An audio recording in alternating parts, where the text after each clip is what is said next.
Guys, welcome back to another episode of UnMotivated, the podcast where we try to find motivation. Listen, we're back with our guy Q, who's been down for the count. He's coming back. It's been a slow journey, but progress is a process. So we're going to lean into a little bit of health as he's dealing with a health problem I pray to God I'd never have to deal with. But I know for a fact I have the same problems he does, unfortunately, in terms of back. So Q, you turn around and you had to have a back surgery that you wouldn't wish, I'd imagine, on your worst enemy. Now I wouldn't. I was like, yeah, man, we're just going to get it fixed and do it. Yeah, but this was a big deal, man. So this is actually something I've been dealing with since I was a kid. Yeah. So I heard you say 13. Yeah. So when I was maybe in my early teens, in my developmental years, like when I was really getting into sports and stuff like that, I remember I hurt my back. And I don't quite remember when or how, but since then, I'm 37 now. So you add that on there, it's over 20 years. Easy. Of just dealing and growing through pain. And it's crazy because like having unpacked it and having fully like to get through this point, like there's a lot of places that I just didn't know and I kind of ignored it. So I'm excited to really dive into just like what health is and honestly what pain we allow. And we just kind of put in the back, but also that's taking up our bandwidth. As we try to create and try to move throughout life. And, you know, when you have somebody turning the volume of the background noise up and you're trying to have a conversation at room level, like it really gets in the way. Yeah. So, yeah, man, it's been a process and there's a long way to go. I'll tell you that much. And people, he had to, I mean, you got 2 screws in your back. I think there's 10. 10 screws in your spinal cord? Yes. So what it's called is a bilateral, it's a 360 spinal fusion. So what they did is they went through the front of my abdomen, moved my intestines aside, and they identified. So I had like what's called a pars fracture and a spondylolisthesis. Like we can get all nervous, you know. But so what that means is there was a fracture that held the structure together. So I had a vertebrae, and the vertebrae are supposed to have some cushion underneath them, and that's where you get your disc. But mine was fully compacted, and not only was it compacted, it was shifting forward and back depending on what motion I had. So it was pinching nerves. It was affecting a lot of things. And so what they did is they fused and went in through my abdomen and put me down in a position and put brackets to keep my spine in its normal phase. And then once they've had that locked in, they rolled me over and they opened me up through the back and they put the screws in the brackets to help everything stay. Jesus Christ, people. Place. This doesn't sound, it's making my back of my legs weak. I tell him this every time he walks you through, you go, God, this is awful. It was awful. And, you know, it's pain with a purpose. It's not for no reason, you know. He's got a long life ahead of him. Yeah, like, and I don't think that I even really understood how much discomfort I was in because it was normal. You know, I grew up with this pain. I played sports. I played through college. After college, I played some professional. After professional, I still was, you know, using my body for work, running races, half marathons, and it was just something I just dealt with. And, you know, it's one of those things that thankfully I have a partner that's willing to tell me about myself. So, you know, I was going through, which we mentioned on a couple of the podcasts, my mom, she was transitioning out. And once that process concluded and mom's taken care of, mom is gone, she's resting, I recognize I'm still not functioning. And I didn't realize that I was dealing with so much pain. And it was really getting in the way of my work and my family. Like my wife would come and try to hug me and I would be so full I would shut down. It kind of showed up as anxiety or overwhelm. And I just saved a clip from Robert Greene this morning on anxiety. Yeah. And it is that unfamiliar thing that offsets you a little bit only because you're not used to whatever's taking place. 100%. And you can see with animals, you know, they shut down that fight, flight, or freeze. Or disassociate. You know, it's funny because a dog's eyes never lie. They look crazy. Like, what you doing, man? Yeah. Back up, brother. They don't know that it's like that area between what do I do? Do I fight or run? Do I fight or run? And then it's that moment. And that's how I was operating.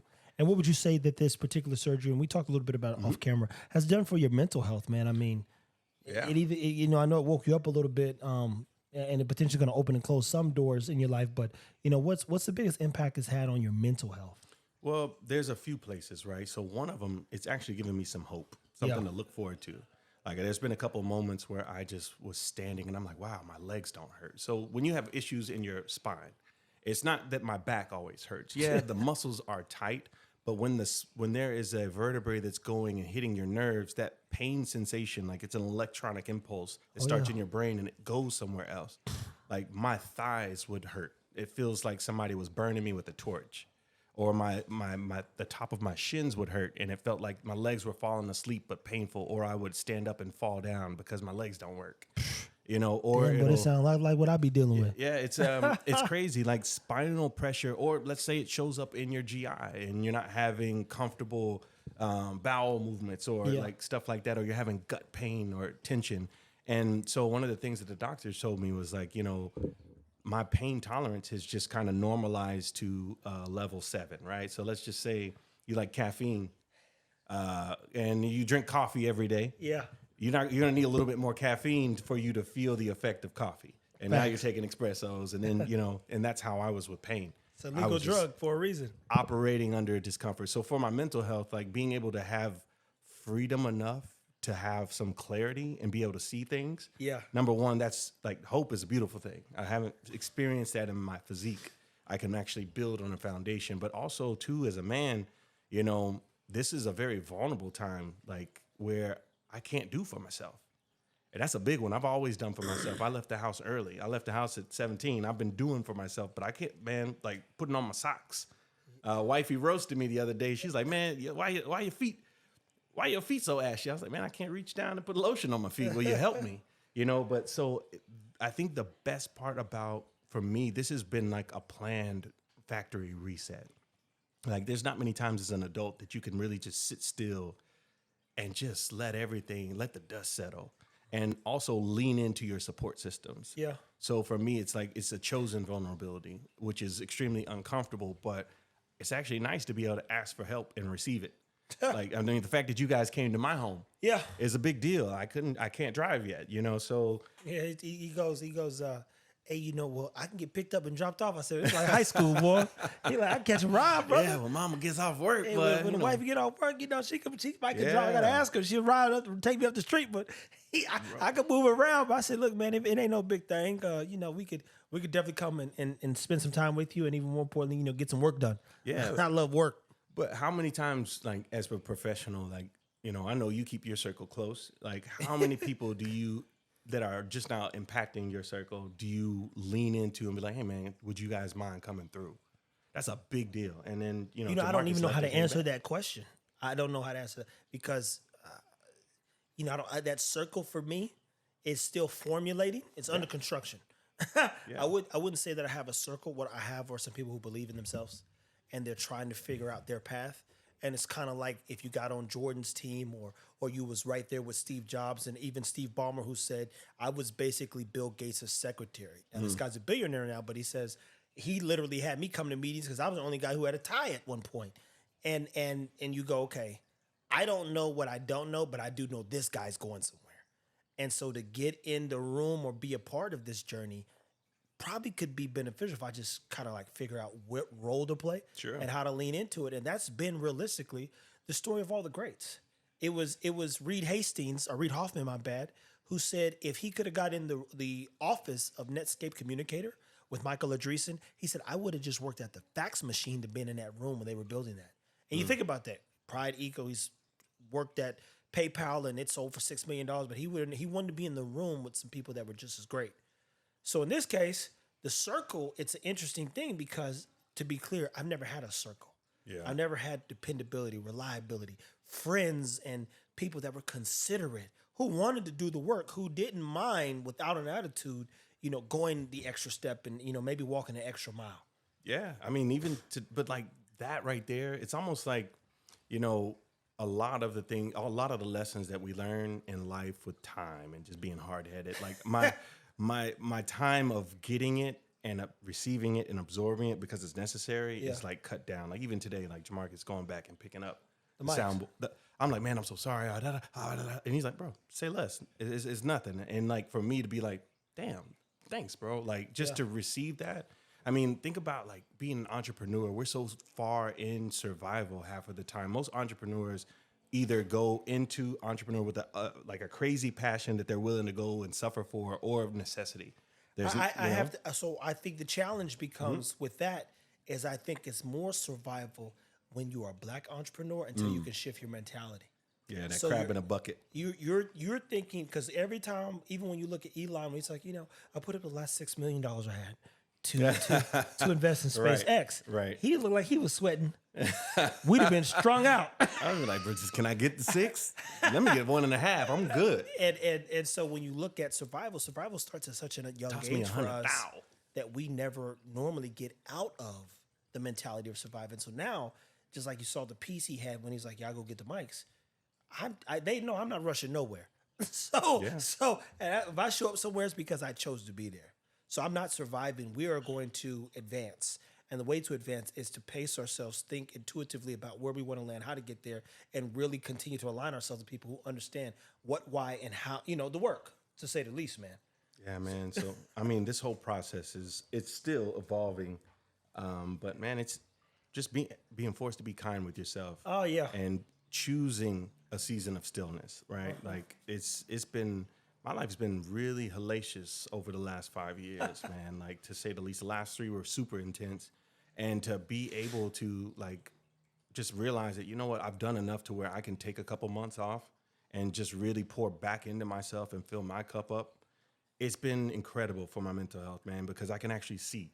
It's hard when you're in the shit, in process, in the discomfort. It's nice to be able to pause all the noise and just sit back and just like catch your breath versus just sprinting. So then, if you don't mind, then do tell them, if you could, one thing that you would tell them to work on or try to create in the space that they live in, when coming to terms with or trying to find peace in their lives, right?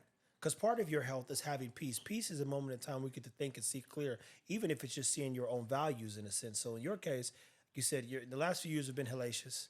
They've been challenging, difficult, but you go, what are some things I want to implement moving forward to make sure I don't get caught up in the hell that I've chosen to live in because I never felt like I could take a break even? Yeah, that's a layered one. I think that changes for every person, right? Yeah. I think one of the biggest things that I've really been sitting with is it starts off with telling the truth. And not your version of the truth. The actual truth. Not your story, but what's actually real for you. And then being honest and leaning into your intuition and really seeing what's real here. Like, I'm tired. Okay, great. Why am I tired? Because I'm not really, why? And the truth, you can unpack and be like, I'm scared to ask for support. Like, those things you can build on once you're honest. And my honest moment was like, I'm in pain. I'm not, I've always really prided, I've been so proud of myself for being able to outwork people, being a hard worker. Or like when in sports, it's like, if I'm hurting, I'm gonna go hard. I'm gonna outwork the next person. That's something you get programmed. And that's not a bad thing. But I was in my adulthood, I can outwork. But no, the realistic thing that I needed to really be honest was this: I'm hurting and I'm compromised. Real pain will set your ass down, but I've said that for years. Man, like I feel like I take care of myself. And on top of that too, my profession, part of it is building people and helping people with their health. Yeah. So if I can't stand on my 2 feet and I'm walking around with a smile, helping people and telling them to really pour in and take care of themselves, I'm being a hypocrite. So what's the truth?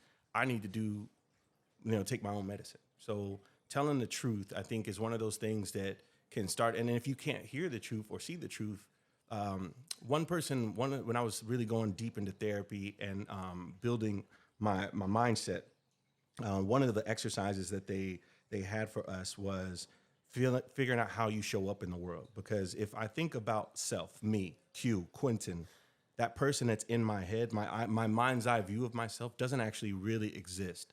Like, this chair exists, I can touch it. But Q, who is Quentin? Who am I for myself in my head? That thought process doesn't really exist. It's in my mind. So within that exercise, it said, find 5 people that you trust or that you spend time with, or it could be someone that spends time with you outside of it. And you have to ask them the questions like, hey man, how do I occur to you? And you have to listen, you have to take it. So you ask that one person, like, how do I show up? Like, so was that an issue you had with identity then? I think it's identity, but also being able to differentiate my thought process from what's real, right? So how I see myself versus how I am in the world shows up. So let's say once you're doing that exercise, you have your 5 people and you write it down and you just got to eat it. then you start seeing the commonalities. People say you're driven. People say that you talk too much. People say that you're hard to approach, or whatever that realness is. You start formulating a list, and then you can create something off of that. You can make a decision based on people giving you real-time data and feedback of how you really show up. And once you can see that, you can hear it, learn the lesson, ask for forgiveness, repair those relationships, or rebuild the safety, whatever that looks like. But then you can create who you are for yourself, and you can start aligning your action to who you want to be versus who you think you are. And what age would you say you did? Because that's the thing is, I've always that for me. That's again, it's hard for me to register that idea because I've been the same person for so long, and I always have said if you lined up 1,000 people, they'd all say the same thing. Literally, they'd be like, "Look, he's the best, worst thing that could ever happen to you." And at the end of the day, you're a better person because you know him. Yeah. But the challenge is when you go look at those, I think sometimes those perspectives, if you are impacted in a negative way by life, let's say Jamarcus, for instance, he's talked about being an overthinker. An overthinker getting his hands like, damn, I did that to that person. See, I think so smart. If I did it, I intentionally did it, to be clear. Yeah. But I think consequently about every choice that I make in the consequences that come with them, right? Even when you put, I think you're a friendly guy, I presume. Actually, not really. He's more friendly than I am. Not really. I'm really, to be completely honest, I'm an asshole. I just know that me being friendly gets me paid.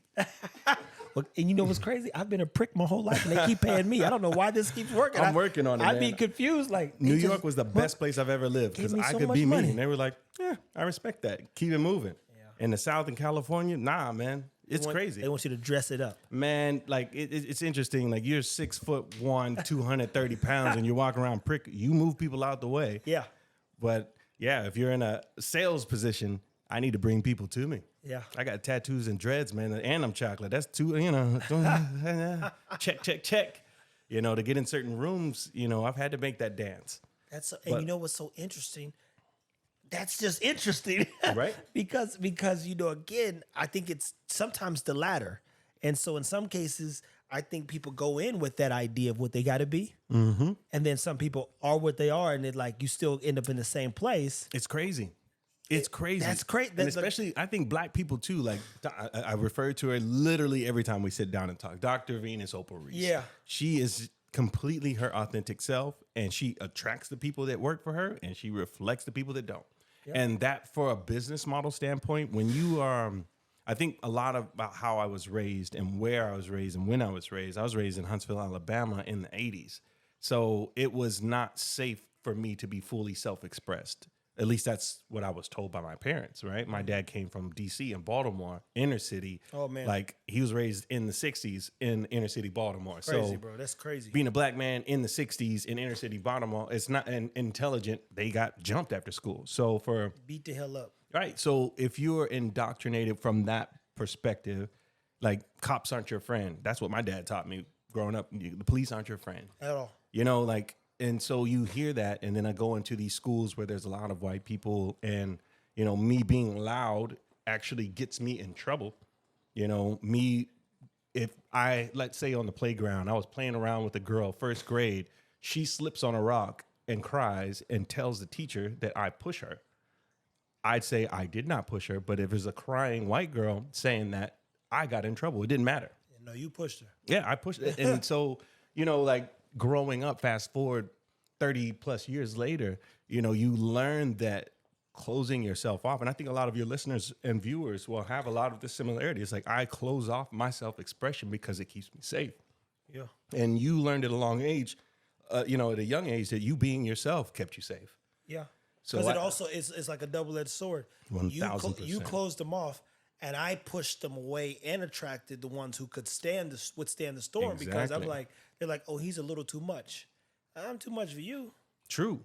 But you had a lot of sense of self. And I think at the same time, there could have been opportunities that you could have missed out on. Oh, no. Right. I for sure missed out on opportunities. Right. I've said that many a times. And mind you, I love some of the rich people I've been around. I always tell the story, Mr. Man. I says, hey, man, you go to some more. He says, look, T-Fit, I'm going so-and-so tonight, but you're a little too much for this crowd. And you right. you have to respect it, but that also means I shouldn't be there. Because when we look at Mark Cuban, who's technically a Jew and comes from whatever, there's a lot of people who've chosen the latter in terms of speaking up. And even Muhammad Ali, one of my favorite people on earth, in the time when he could have been popular to be him. No, and 2 billion people stopped watch one man fight because the man's standing on faith and what he believes in. He also had a bag at the time that he was standing on faith. And you know what? Them Kentucky boys, they was keeping that man safe as well. The white folk, they said when Farrakhan would come in there, he said, "You leave a Kentucky group alone." they manage all my money now. We got to keep that thing. But point is I love the people who say it loud. And I ain't gonna say I'm black and I'm proud. I'm proud to be what I was supposed to be and who I am. And that's the one thing I think my dad hated more than anything, especially when he came out of jail. I turn around and try to run like a kid that was on my track team named Maurice Mitchell. And my dad made me run up hills backwards till he said, "You find your own form." If I said "nim" or "them," he didn't. You keep trying to be like these people. He literally on a whiteboard drew a circle with circles, and this is a pool. They gonna drown one day, and you keep trying to fit in. Yeah. And so everything visually, he connected by application. So I go, that is. And now fast forward, I've always stood out. I wish that I was brought. Well, I don't know, because actually, no, I don't. Yeah, you don't want this trouble. I do not. But I think that there's an awakening happening with a lot of people, especially people that were born in the 80s and I'd say probably 70s as well. It's like where people are stopped.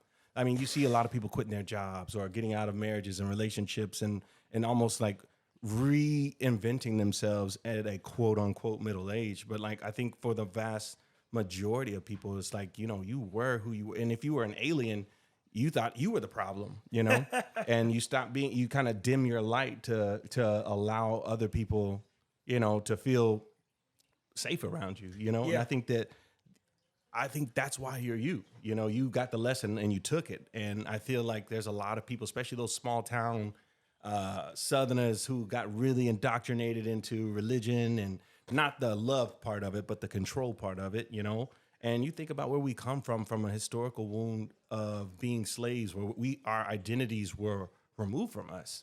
And we were. I think that's the biggest challenge with us in general too. Meaning black men and black people is, Africans have a culture that's, revolves around an idea of food and clothing, and then same thing with Indians, Asians, and many other cultures, Pakistanians. They all have this a food and a cloth that brings them together.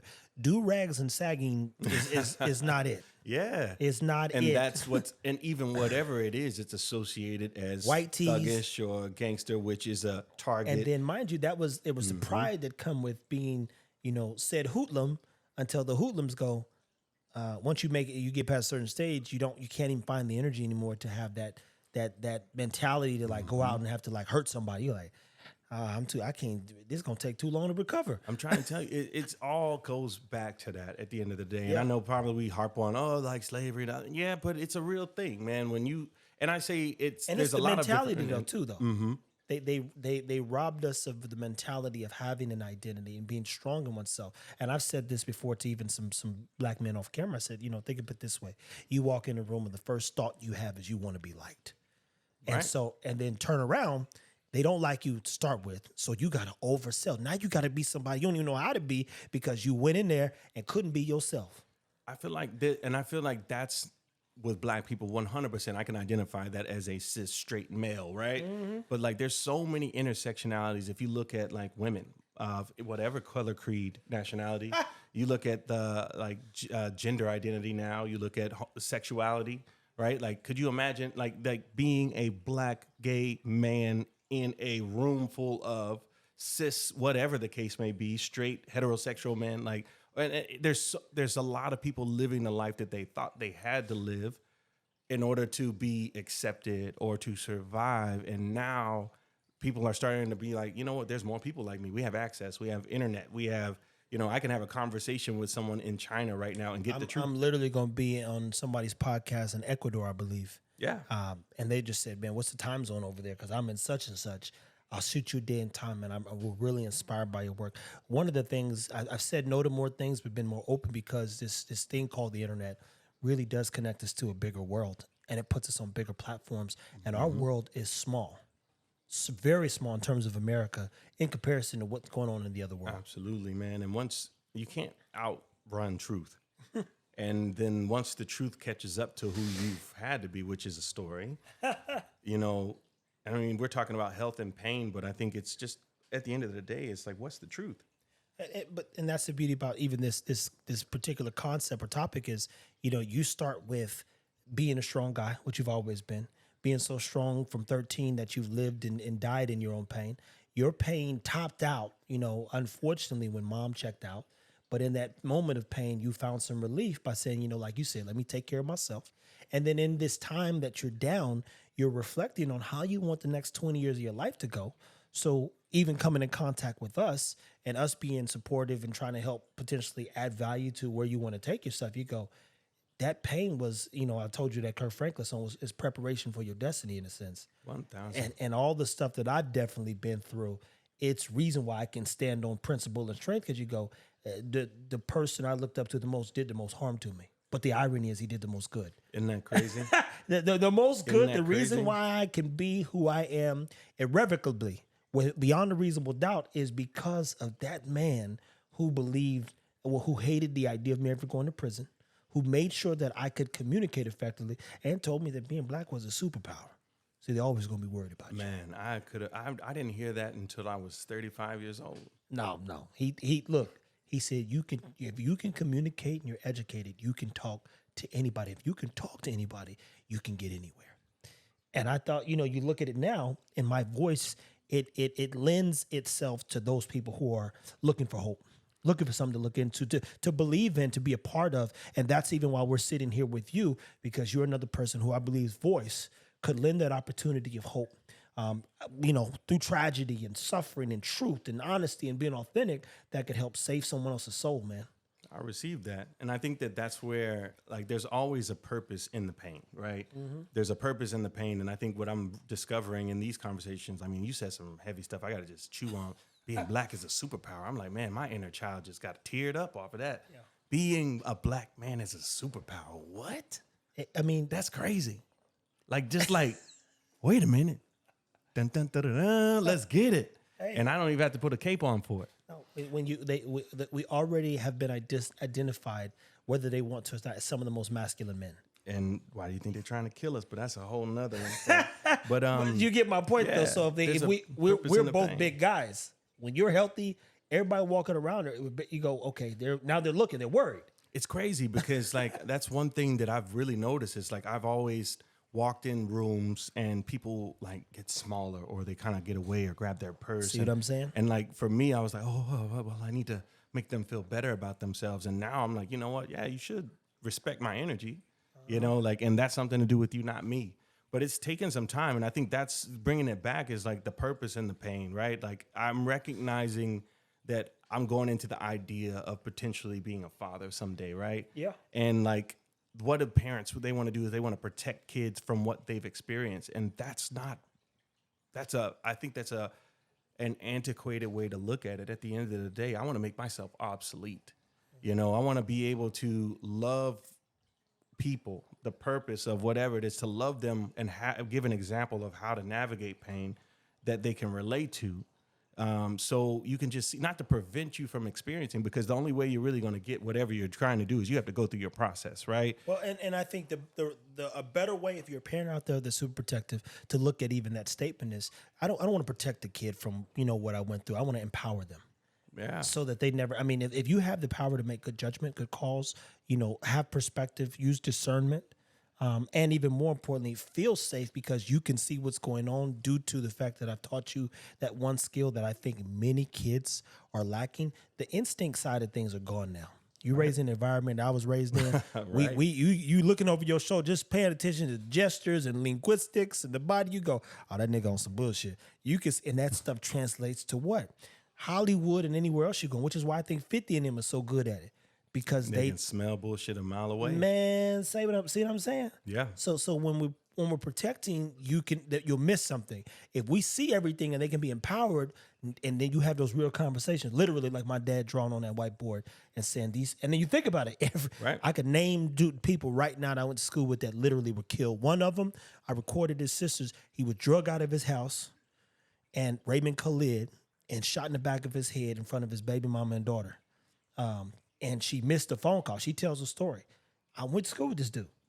So you go, you can protect up until a certain point. But if you empower them like my dad did, hey, if Bebe literally, little Chris and Boo Boo down there start doing such and such, you need to bring your ass home.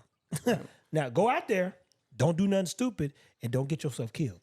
And I think that like the next step on that, so right, you're creating like awareness and education so they can discern it and make decisions. And then not only that, but once whatever decision they make is having a safe place to recharge. Man, that's like that is, it's something, and I'm learning more about this now. Like my mother was my safe place, and I didn't recognize how much she was. Like and I went to a lot of therapy with this because I had to mourn the different aspects of my mother. Right, she was my mom, she was my best friend, but also there's a safe place. And the way that my counselor mentioned it, she's like, imagine that you're going to some foreign world and you land on your spaceship and you're exploring. You're going to go a little bit, but you're always going to come back to that safe place to recharge. Like when that's no longer there and you're having to find your safety within your decisions, like I think it's so crazy how being that as a parent or that as a mentor or that as just a person of safety in your community is, because while people are going through their process, being able to have a safe place to just learn without judgment or to feel and hurt without judgment, and to get some perspective. I think that's like really what I'm striving to be. And because there's honor in that, you know? Mm-hmm. Look, bro, you're definitely on the right path, man. Just in even your thinking, and you know, it sounds like you woke up again. Man, dude, wait till we have unmedicated mindfulness mornings. Boy, I tell you what, I can see the Matrix. I'm like Neo. I can see the green things right now, man. And that's the beautiful part about even being able to document this moment in time. Not just the opioids, by the way. The painkillers. Oh man, I've been struggling over here, people. We try to get this one in and out so we could, get him back on back to recovery. But when you're looking at health is something that is all inclusive. It is your mind, it is your body, it is your spirit. There's an anxious reaction to things at times when you don't take care of one, or you take too much care of one and not the other. Even if I get to the gym for 20, 30 minutes, it's better than not going at all, especially if I haven't take like that stress. My body's like, yo, man, we getting achy. Someone might say something, now I'm more aggravated than usual because I didn't relieve that particular need. And I've got to be physical in some way, shape, and form almost every day. And that could be just going back there, spinning the dogs around on the pillow, man, breaking that sweat. What you said right there, though, like that, I mean, the balance of it, right? It doesn't have to just be force output. Like you spending quality time with your animals. Yeah. That's self-care. You going to get a pedicure.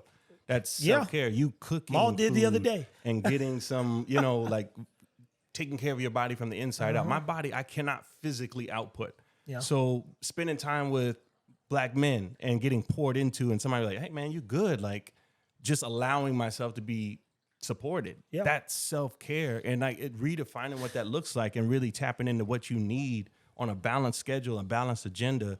You'd be surprised how much more fulfilled, man. We were so structured and regimented as kids. Like, you know what I mean? We have recess, we have study time, we have play time, we have nap time. And as adults, we forget about that shit. Hey, you forget about it, man. I don't even remember none of it. Bro. It's the sad part. You go, man, boy, you remember playing on recess? I remember Antoine Hamby threatening me one time. Man. And Jason Laird laying me out on the concrete. Right next to the Foursquare. I'm trying to tell you, I remember this crazy stuff, Bro, When's the last time you took a nap? I have naps take me. Look, you know what? I don't rest well, but I'll sit down and I'll tell like, I got to lay down for about 20, 30 just to let my body relax for 2 seconds. Because just like this, we poured a lot into our content as we continue to find what we're doing and where we're trying to head. But even moments like this, you go, this is worth the moment I'm trying to create long term. And it's not even this moment I'm counting the next 1,000 moments. Sure. How do we get there to the 1,000 moments? Remember we did this, remember we did that. And remember I told you this was going to happen and it all came to life. That's health for me, is continue to better the group and the people around me, which is why I'm so glad we got to sit here and start as we continue, because we're just warming up with our guy Q. I had a good feeling, man. I've got a good instinct. and normally I tell you right there, I could smell goodness on a person just like I could smell the devil. I'm like, I blew like, look, far off from me, I was like this here, look, I can see the devil. I'm kin to him. So my instinct OD, because I'm always in protection mode. People around me, And part of that protection is literally, you can ask your Marcus, is making sure he has the tools to make good choices and do better for himself and think all this stuff. So I'm not like, yo, I'll take all the bullets, but when they come shoot you, make sure you're prepared because I showed you how to survive. So guys, listen, if you're listening and you need motivation, for one, hopefully you got a little motivated by little stuff we're talking about. Again, he described the awful surgery that he's had. He's sitting here struggling, but he believed he could do a little bit. So we came to try to, support that in itself. And, we'll get back here at some point, but he's got a journey. He's about to walk down with content, and we're going to be in full support of that. And of course, continue to incorporate him into our process and be a part of his. So stay tuned. As I've been said, stay motivated.